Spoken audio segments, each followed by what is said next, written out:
And then we just, as Lynn indicated, announced a $27 million round. $2 million of this is the conversion of the note that I talked about, so it's $25 million in new money.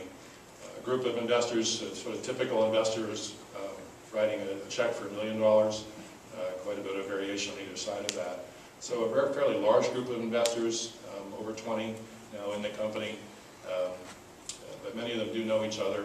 We spend a lot of our time and a lot of my time giving them frequent updates on what's going on.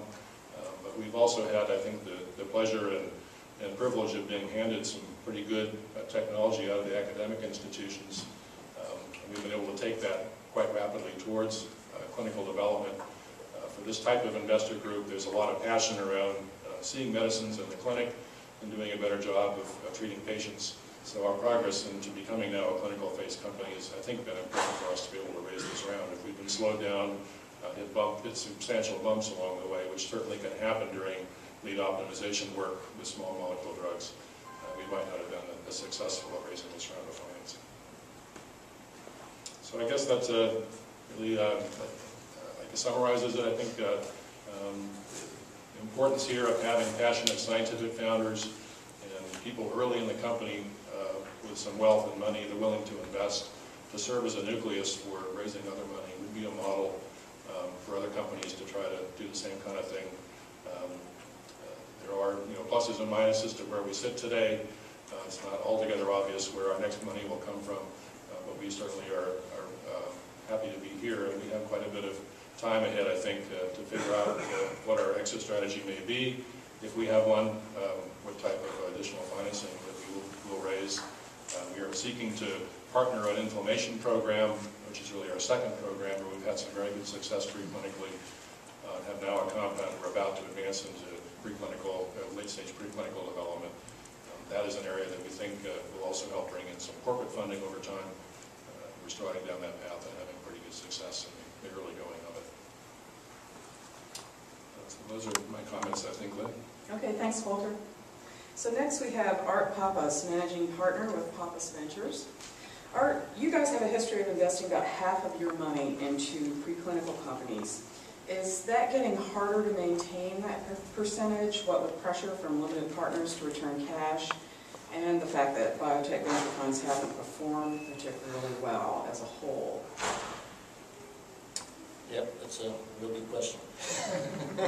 So from our end, we are continuing to invest in innovation, and maybe if I just give you a little bit of my background, I'll bring you into our strategy and how we're trying to work in this space and really work between the two examples that you've just seen, from the pure venture play to completely the other end, which is the pure non-venture play. But I will say, a woman scorned is the worst thing around.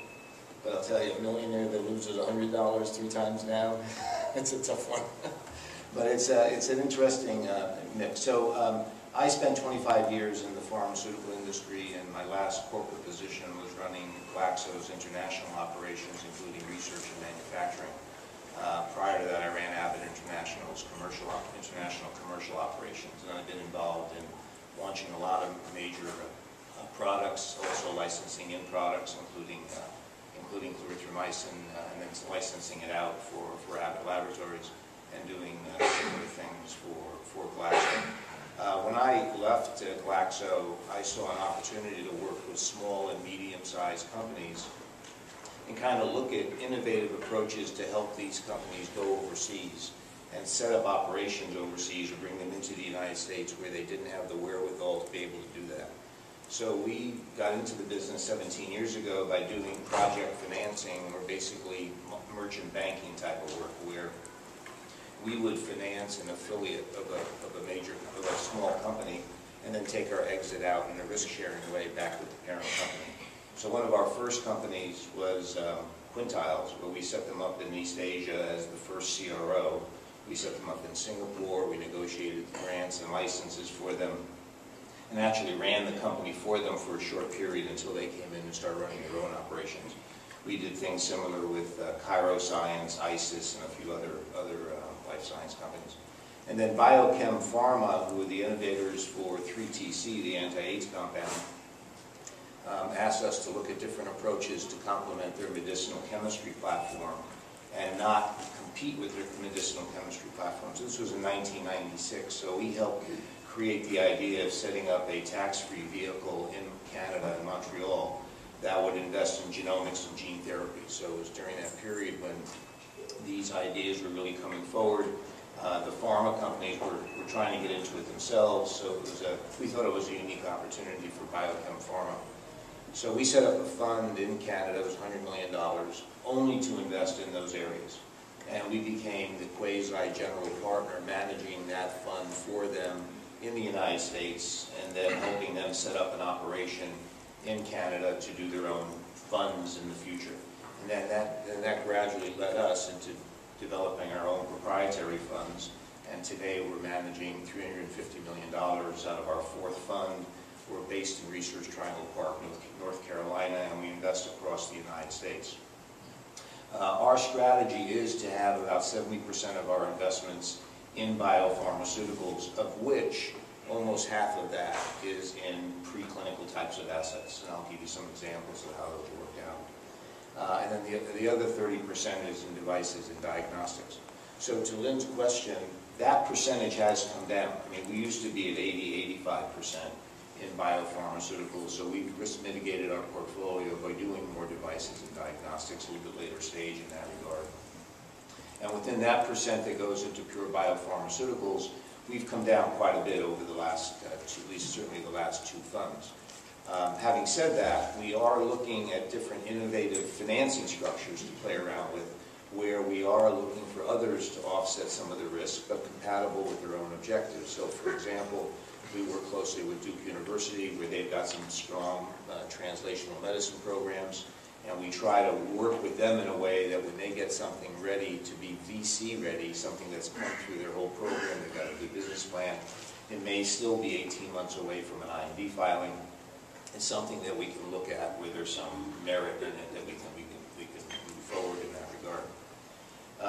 So the difficulties that we face are no different than the difficulties a lot of VCs face, and that is, can we do something in the financing side that's unique enough to get us through this overused phrase, this valley of death, in a way that gets us into a proof of concept scenario in a way that we can do something differently. So some of the traditional companies that we've worked, by the way, when I looked at our portfolio, some of our successes in the last 3 years include Plexicon, Lead, Panicos, Syntonix, and Targogen that we move forward.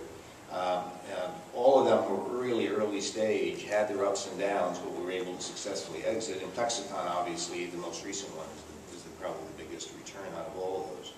But when I compare that to some of those that failed, and let's kid ourselves, if you're going to play in this space, they are going to fail. You have Dynagen, Spirex, Elytra, and Aptherion. And those, we thought, up until almost the last minute, we were going to get some pretty good successes out of them, or at least some kind of partnering opportunity that would offset some of our costs and take us forward in some form. So how do we continue to deal with that, particularly with the impact of the FDA and the whole regulatory environment that gives us a range of uncertainty in certain therapeutic areas? And I know there's a lot of criticism around the FDA, and we're as critical as anybody about it. But at the same time, within the right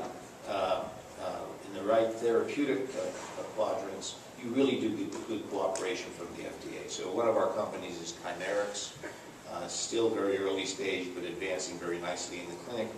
I've never seen such cooperation around the FDA, with the FDA, in terms of getting these products approved, particularly in transplant. So there are opportunities if they're playing out right, and that's part of what we're looking at from the VC side.